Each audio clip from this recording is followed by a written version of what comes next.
Thy word is a lamp unto my feet and a light unto my path. Thy word is a lamp unto my feet and a light unto my path. When I feel afraid, think I've lost my way, still you're there right beside me. Nothing will I fear as long as you are near. Please be near me to the end.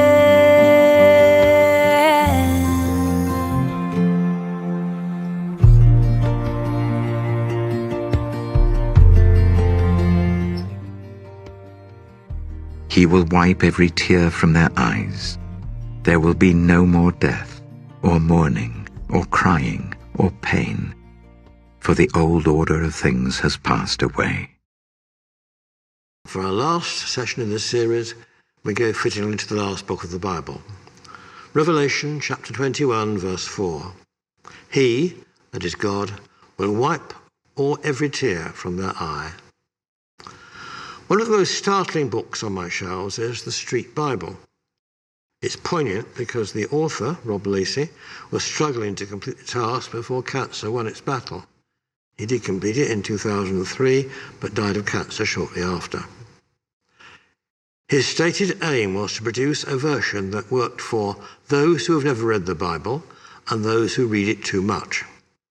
So if you think he achieves that as we read this translation of the above verse.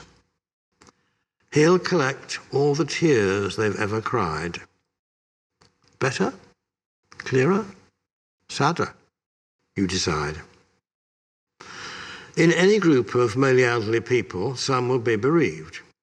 People are affected in different ways, and grief takes many forms. Some dread long years of sadness, some cope with loneliness, others are in the situation as a chance for a new beginning. Inevitably, I write about myself. Part of me is a little reserved about the whole business, but if it's any help to others, I'll go public on the matter. Norma, my late wife, had several low-level mobility problems, but by slowing down and with help from Pippa, she managed well enough. One Friday, she suggested a trip to the garden centre. There, she bought pansies and raw wallflowers and planted them that afternoon. At the end of the evening, I heard cries from the bathroom. She somehow got trapped when getting out of the bath and had become evident that her struggles were turning into a stroke. She was taken to hospital and remained there in a coma for a week. Good things came from all this. Her last conscious day was exactly what she would have wished. The funeral also, not just an awkward ritual, but a day of flowers, family, friends, and him she had chosen. There were many condolence cards, and I occupied the time after her death in mounting them in an album.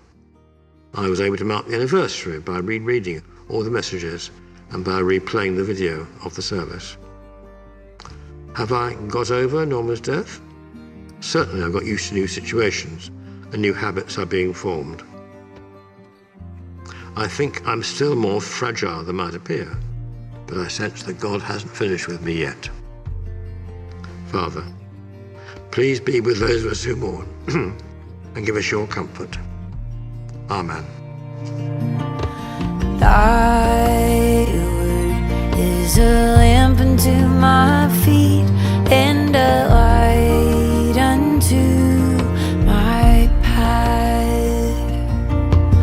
I will not forget your love for me, and yet my heart forever is wandering. Jesus, be my guide, hold me to your side, and I will love you to the end.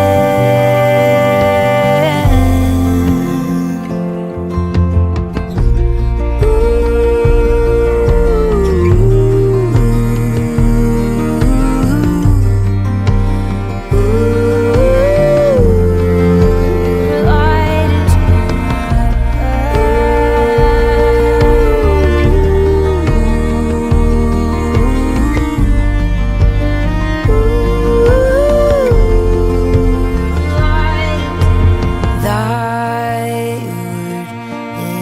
lamp unto my feet and a light